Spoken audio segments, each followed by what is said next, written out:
विद्यार्थियों।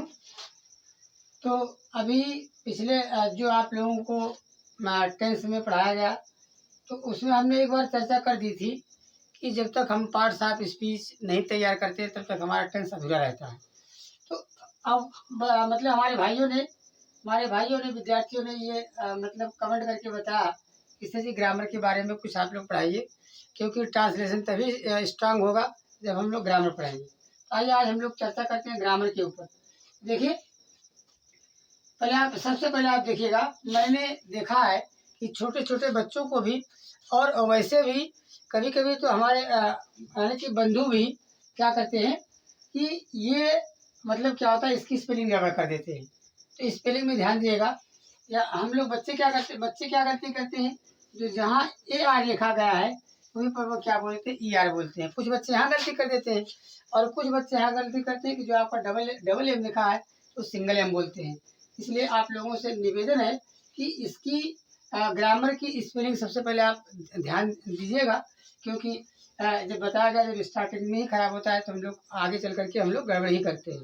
और वैसे भी जानते हैं आज के युग में इंग्लिश का बहुत ही बड़ा सहयोग है, बहुत बड़ा महत्व है। इसके विषय अगर महत्व के बारे में देखा जाए तो इंग्लिश को मतलब इंटरनेशनल अंतर्राष्ट्रीय भाषा मानी जाती है। तो भले ही हम लोग ना बोल पाए हैं, लेकिन कम से कम लिखने के मामले में, समझने के मामले में तो हमको भी ध्यान देना है। जैसे एग्जाम्पल में देख लीजिए कि एग्जाम्पल में ये बताया जाता है कि जब हम लोग छोटे थे, बच्चे थे, तो हमारे दादा बाबा एक कहावत कहते थे। क्या कहते थे? मरते लकड़ी जीते लकड़ी, देख तमाशा लकड़ी का। तो आज का ज़माना क्या कह रहा है कि मरते इंग्लिश जीते इंग्लिश, देख तमाशा इंग्लिश का। तो देखिए, अभी आप फिजिक्स पढ़ लेते हैं, केमिस्ट्री पढ़ लेते हैं, अभी आप रोड पर खड़े हो जाइए और आप मतलब केमिस्ट्री बोलना शुरू कर दीजिए, लिखना शुरू कर दीजिए, लोग क्या कहेंगे, भैया पागल हो गया है। लेकिन अभी आप किसी चौराहे पर खड़ा होकर अंग्रेजी बोलना शुरू कर दीजिए, अंग्रेजी लिखना शुरू कर दीजिए, लोग कहेंगे अरे वाह, ये तो किसी अच्छे घर का बच्चा होगा। तो कहने का मतलब इंग्लिश अपने आप में महत्वपूर्ण है भी, और ग्रामर की दृष्टि से भी एक अपवाद भले है, लेकिन ये भी है कि इंग्लिश में अपवाद होने के बावजूद भी जितनी अच्छाइयाँ उतनी अच्छाइयाँ शायद अपने यहाँ पर भी नहीं मिलेगी। तो आइए देखते हैं हम लोग। तो आइए हम लोग ग्रामर चर्चा करते हैं। देखिए, तो ग्रामर क्या करता है भैया? तो ग्रामर हमको क्या करता है? शुद्ध शुद्ध लिखना बताता है, शुद्ध शुद्ध बोलना बताता है, शुद्ध शुद्ध समझना मतलब बताता है। तो ये क्या करा है, अगर ग्रामर को अगर देखा जाए तो हम कह सकते हैं इसको शुद्धिकरण। अगर देखा जाए तो इसको हम बोलते हैं, हिंदी में क्या बोलते हैं? व्याकरण बोलते हैं ना। लेकिन अगर मतलब क्या है, जैसे अगर व्याकरण को देखिए, अगर व्याकरण का हम संधि विच्छेद कर देते हैं तो क्या होता है? एक होता है व्या, एक होता है क्या? व्या, और उसके बाद क्या होता है? करण। वैसे आप देख लीजिए, अंदाजा लगा लीजिए आप। तो व्या का मतलब क्या होता है? व्यक्त करना। व्या का मतलब क्या हुआ आपका? व्यक्त करना। इसके क्या बोलते हैं? व्यक्त करना। व्यक्त करना, और उसको व्यक्त करने का मतलब बोलना, और करण का मतलब हो गया करना है। यानी कहने का मतलब दोनों क्या हो गया, यानी कि जो बातें हम लोग बोलते हैं, जो हम बोलते हैं उसी को क्या करते हैं? व्यवस्थित करना। व्यक्त करना नहीं, व्यवस्थित करना है। तो ये आपका व्यस्त शब्द का अर्थ क्या हुआ? व्यवस्थित करना। और उसके बाद करण का अर्थ क्या होता है? करना। तो कहने का मतलब ये है, अगर हम कोई भी लैंग्वेज, कोई भी भाषा अगर हम व्यवस्थित करके बोलते हैं, व्यवस्थित करके लिखते हैं, व्यवस्थित करके मतलब समझते हैं, तो वही क्या कहलाता है? आपका व्याकरण कहलाता है। और उसी को इंग्लिश में हम लोग क्या बोलते हैं? ग्रामर बोलते हैं। तो देखिए, आइए आज हम लोग ग्रामर पे एकदम बिल्कुल स्टार्टिंग से चर्चा करते हैं। तो ग्रामर क्या चीज़ है? देखिए, परिभाषा, वही आपकी परिभाषा आपको देखिए, ग्रामर हुआ विद्या या ज्ञान, ज्ञान भी कह सकते हैं आप। ग्रामर वह विद्या है जिसके द्वारा हम शुद्ध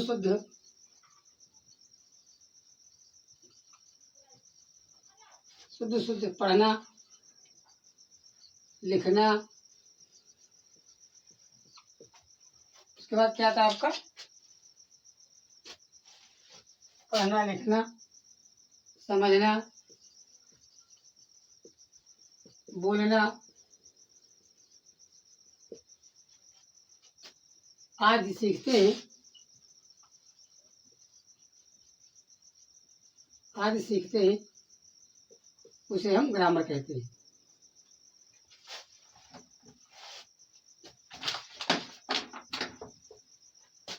उसे हम ग्रामर कहते हैं।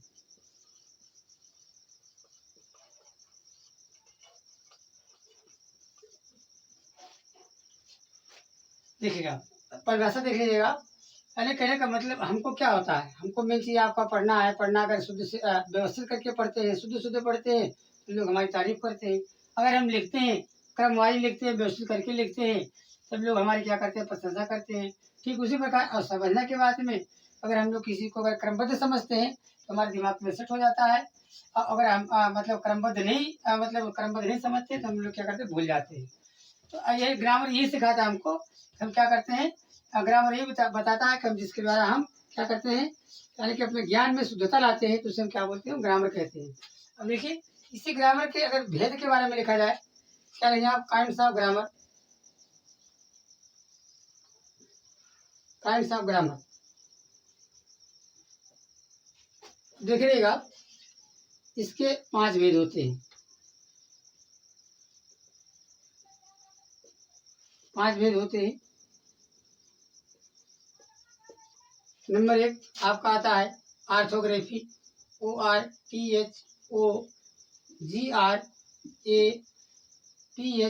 ऑर्थोग्राफी। नंबर 2 आता है आपका एटिमोलॉजी।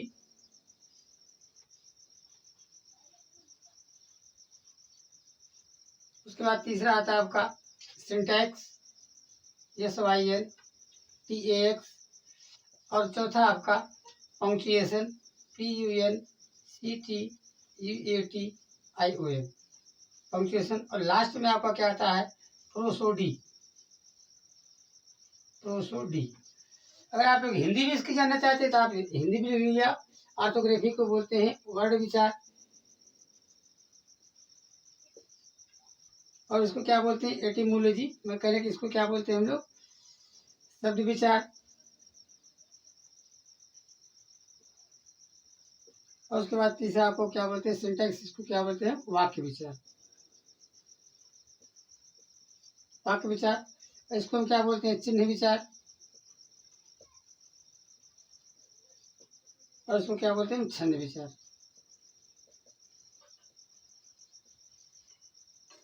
देखिए आप,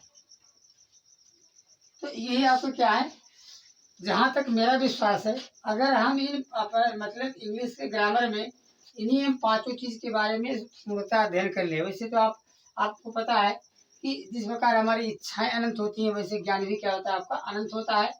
तो हम जितना पढ़ेंगे उतना हम लोगों की इच्छाएं बढ़ती चली जाती हैं। तो अगर हम अगर पाँचों के बारे में अगर हमको जानकारी, अधिक से अधिक जानकारी हो जाए, तो मुझे पक्का विश्वास है अंग्रेजी में आप ना तो लिखने में गलती करेंगे, ना तो पढ़ने में गलती करेंगे, और ना तो आप समझने में गलती करेंगे, और ना ही बोलने में गलती करेंगे। इन्हीं 5 के बारे में हम लोगों को क्या करना है, पढ़ना है। आइए हम लोग स्टार्ट करते हैं। पहला आपका क्या है, आपका ऑर्थोग्राफी।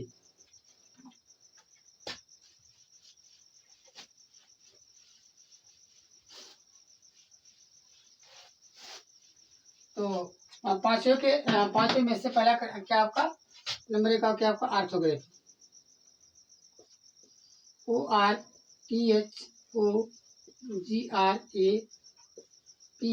ऑर्थोग्राफी। हिंदी में आपको बताया गया है कि वर्ण विचार, वर्ण विचार। इस पार्ट में ऑर्थोग्राफी में हमको क्या पढ़ना है कि लेटर्स, अक्षरों के बारे में आपको पढ़ना है कि कौन कौन से अक्षर कहाँ लिखे जाते हैं, कैसे लिखे जाते हैं, क्या क्या इंग्लिश में क्या क्या सिस्टम होता है। जैसे आपको पता है कि 2-4 चीज़ देखे रहेगा कि हिंदी में क्या होता है, जब हम लोग हिंदी में पढ़ते हैं तो उसमें पहले हम लोग क्या करते हैं, छोटे छोटे बच्चों को हम पहले आ से लेकर के ज्ञा तक लिखना सिखाते हैं। फिर उसके बाद मतलब आ से उसकी मात्राएं सिखाते हैं। फिर उसके बाद क्या होता है, मात्राओं के बाद हम लोग क्या सिखाते हैं, उनका आधार रूप सिखाते हैं। लेकिन अंग्रेजी में ऐसा नहीं है, ना तो अंग्रेजी का कोई अक्षर आधा लिखा जाता है, आधार रूप में लिखा जाता है, और ना ही उसकी कोई मात्रा लिखी जाती है। हम क्या करते हैं, अगर हम अक्षरों को व्यवस्थित करके लिखते हैं तो व्यवस्थित करने के बाद हम लोग क्या करते हैं, वही अक्षर आपका दोनों का दोनों अर्थ देता है। आइए हम कहाँ कहाँ क्या सिस्टम होता है, तो आइए हम इसके बारे में देखते हैं। तो क्या ऑर्थोग्राफी, सबसे पहले हम ऑर्थोग्राफी है। ऑर्थोग्राफी को हिंदी में क्या बोलते हैं? वर्ड बोलते हैं। वर्ड का मतलब अक्षर होता है और अक्षर की गिनती क्या होती है? लेटर्स होता है। पहले हम लोग शुरू करते हैं ऑर्थोग्राफी की मतलब इसकी परिभाषा देख लेते हैं हम। परिभाषा क्या है देखिए, परिभाषा है ग्रामर के जिस भाग में हम लेटर्स अक्षरों की लेटर्स की रचना, प्रकृति, क्षेत्र आदि का अध्ययन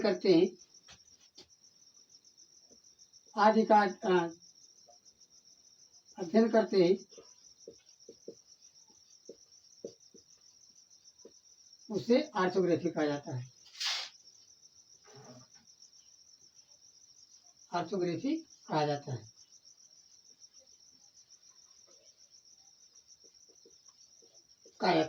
अब देखिए इसमें क्या लिखा है, ध्यान दीजिएगा आप।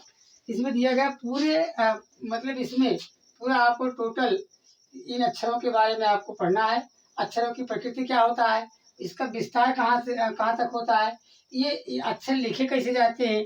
जैसे आपको पता है अगर एक व्यंजन के बाद अगर हम कोई स्वर न लगाएं तो क्या जाता है, वो व्यंजन मतलब आधा बन जाता है। इस प्रकार की रचना होती है, प्रकृति होता है, क्षेत्र होता है। इसके अंतर्गत हम ये हम क्या करते हैं, अध्ययन करते हैं। आइए हम पढ़ते हैं लेटर्स के बारे में। वैसे लेटर्स तो बड़ा लंबा चैप्टर है, लेकिन हम लोग हल्का चर्चा कर लेते हैं। देखिए लेटर्स को क्या बोलते हैं, वर्ड या अक्षर बोलते हैं। हिंदी में इसको दो नाम से बोलते हैं। वैसे दोनों में है अंतर है, लेकिन इसके इंग्लिश में इसमें कोई अंतर नहीं है। देखिए लेटर्स क्या है, इसकी परिभाषा वही है आपकी। लेटर्स वो अखंड इकाई है,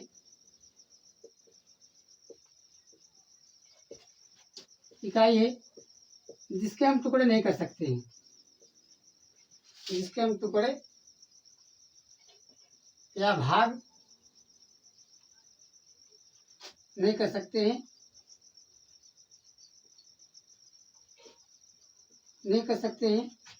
उसे हम क्या कहते हैं, लेटर्स कहते हैं।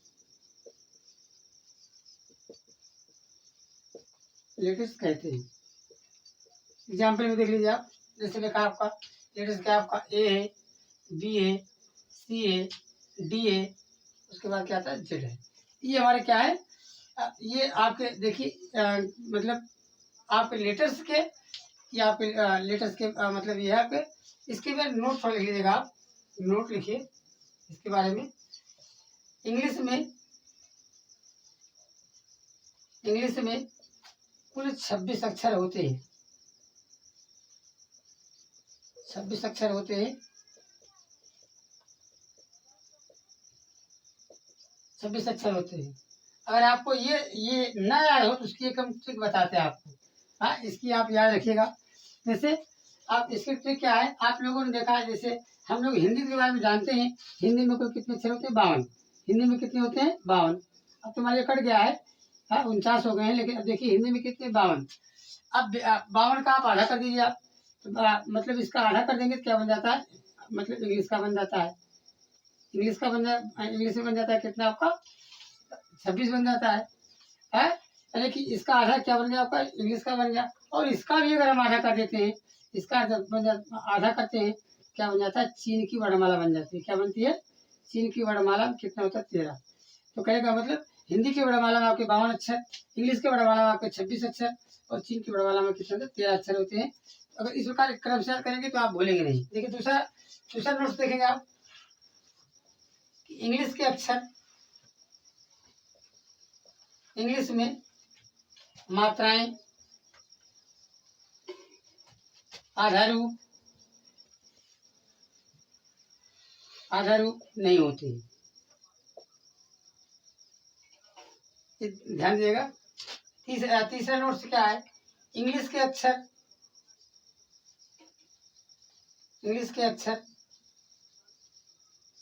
4 प्रकार से लिखे जाते हैं। कितने प्रकार से, 4 प्रकार से। ऐसा किसी भी लैंग्वेज में नहीं है ये मतलब इंग्लिश में ही ऐसा है, इंग्लिश के अक्षर 4 प्रकार से लिखे जाते हैं, लिखे जाते हैं। अब कौन कौन से प्रकार है, अब आइए हम लोग इसके ऊपर देखते हैं।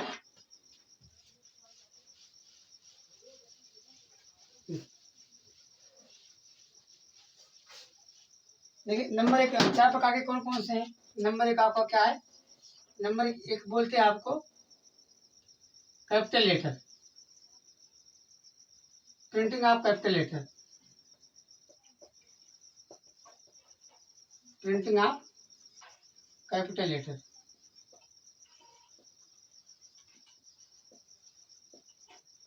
देखिए इसको प्रिंटिंग क्यों कहा जाता है? प्रिंटिंग मतलब इन अक्षरों को प्रिंटिंग लेटर क्यों कहा जाता है? इसका कारण क्या है कि इसको हिंदी में क्या बोलते हैं, छापा खाना, छापा खाना के अक्षर। अब यहाँ पर हम प्रिंटिंग लेटर क्यों सीखते हैं, इसका कारण क्या होता है, जो अक्षर बुक में छपी होती है, किताब में जो अक्षर यूज किए जाते हैं उनको हम क्या बोलते हैं, प्रिंटिंग लेटर कहते हैं। ध्यान दीजिएगा, जो लेटर किताब में छपी होती है उसी को हमको क्या बोलते हैं, प्रिंटिंग लेटर बोलते हैं। अब देखिए ये क्या आपके, ये देखिए आपका ए है, उसके बाद बी है, सी है, उसके बाद क्या डी है, उसके बाद फिर ई है, फिर उसके बाद एफ है, फिर उसके बाद जी है, एच है, आई है, जे है, के है, एल है, उसके बाद एम है, एन है, ओ है, पी है, क्यू है, उसके बाद आर है, उसके बाद एस है, T, U, V, W, X, Y, Z. ये आपको क्या है, ये प्रिंटिंग ऑफ कैपिटल के अक्षर है, छापा खाया के मतलब अक्षर है आपको। देखिएगा कभी कभी क्या होता है, हम लोग भी क्या करते हैं, बच्चे भी करते हैं, जो प्रकार के अक्षर में हम लोग क्या करते हैं कि मतलब देखिए सॉरी हमसे मिस्टेक हो गई, हम इसको छोटा अक्षर लिख दिए, फिर से हम लोग देखते हैं। देखिए ये क्या आपका, देखिए ये आपके बड़े बड़े रूप में A B C D E F G H I J K L M N O P Q R S T U V W X Y Z. तो विद्यार्थियों आप इसके लिए क्षमा कीजिएगा, हम भूल से लिख दिए उसको। तो देखिए तो ये कहने का मतलब ये जो, अब इसका प्रयोग कहाँ होता है, इनका प्रयोग ये होता है कि जब कोई अच्छा अच्छा हम किताब में लिखा जाता है, प्रापर नाम में लिखा जाता है, इसका हम क्या करते हैं, सबसे पहले इन्हीं अक्षरों का प्रयोग किताबों में होता है।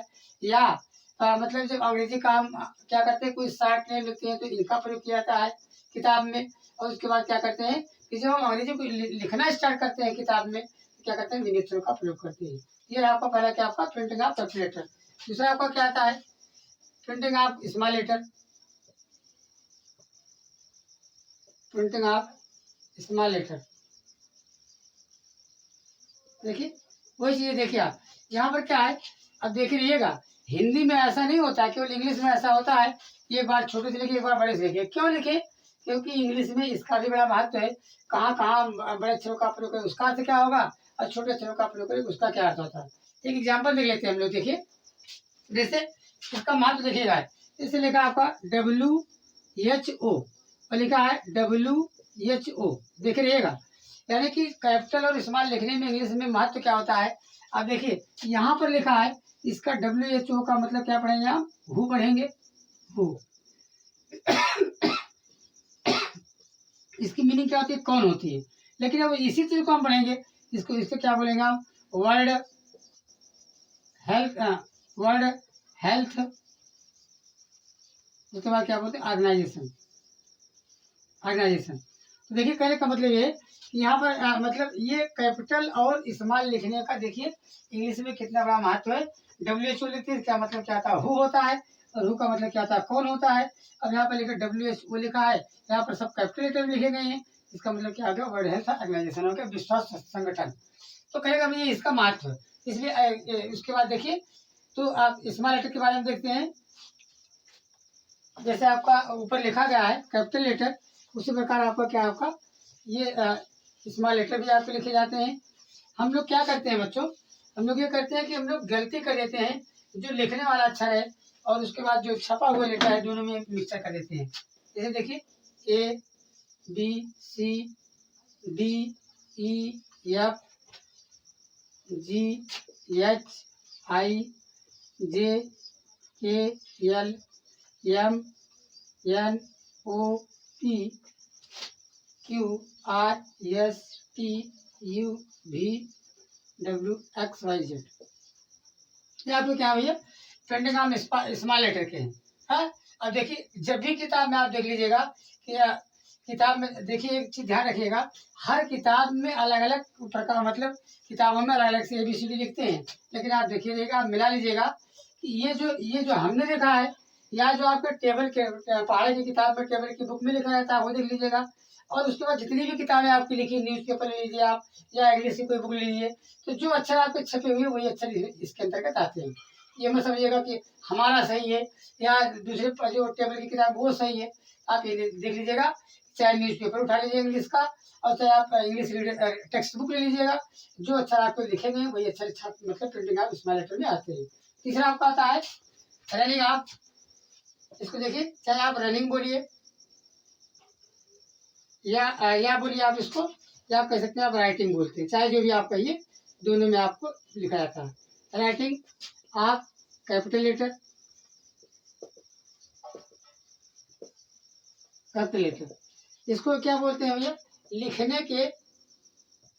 लिखने के बड़े अक्षर, बड़े अक्षर। देखिए अब लिखने के लिए बड़े अक्षर में क्या क्या मतलब क्या क्या क्या होती है, लिखने वाले और छपने वाले दोनों अक्षर में देखिए क्या अंतर होता है। दोनों में अंतर देखिए क्या है, देखिए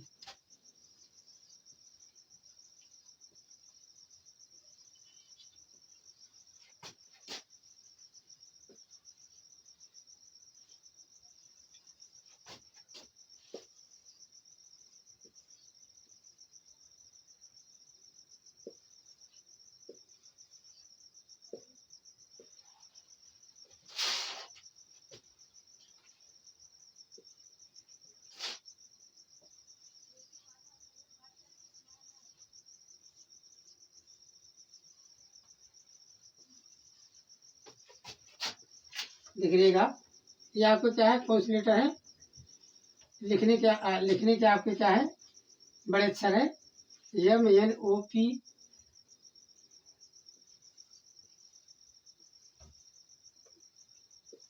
Q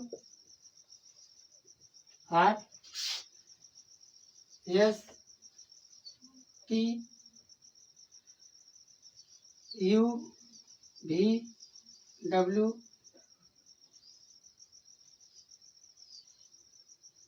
X Y ये आपके हैं, यानी कि प्रिंटिंग रनिंग या राइटिंग आप करें। LMNOP QRST UVWXYZ। ये आपका क्या है, ये आपका क्या है कि मतलब ये 26 अक्षर है किसके लिखने के। अब इसी प्रकार देख लीजिए आप, चौथा लेटर आपका क्या है,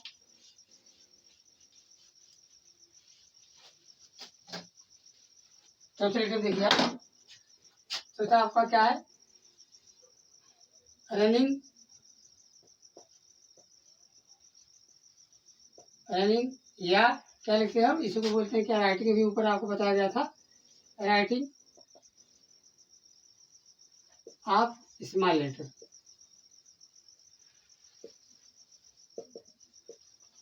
अब आपका कर्तव्य ये है, आपका कर्तव्य ये है कि दोनों चारों प्रकार के अक्षरों में आप लोग लिख करके प्रैक्टिस कीजिए, डिफरेंस निकालिए आप, ये आपका काम है, लिखने के छोटे अक्षर। इसको हम ऐसा क्यों बोलते हैं, क्योंकि इसको हम लोग अपनी कॉपी पर छापा खाना तो किताब में छपा होता है, लेकिन ये जो क्या करते हैं इसको अपनी कॉपी पर जब हम लोग लिखते हैं इसका आप प्रयोग करते हैं। देखिए आपका क्या है, पहला ABCDEFGHIJKLMNOP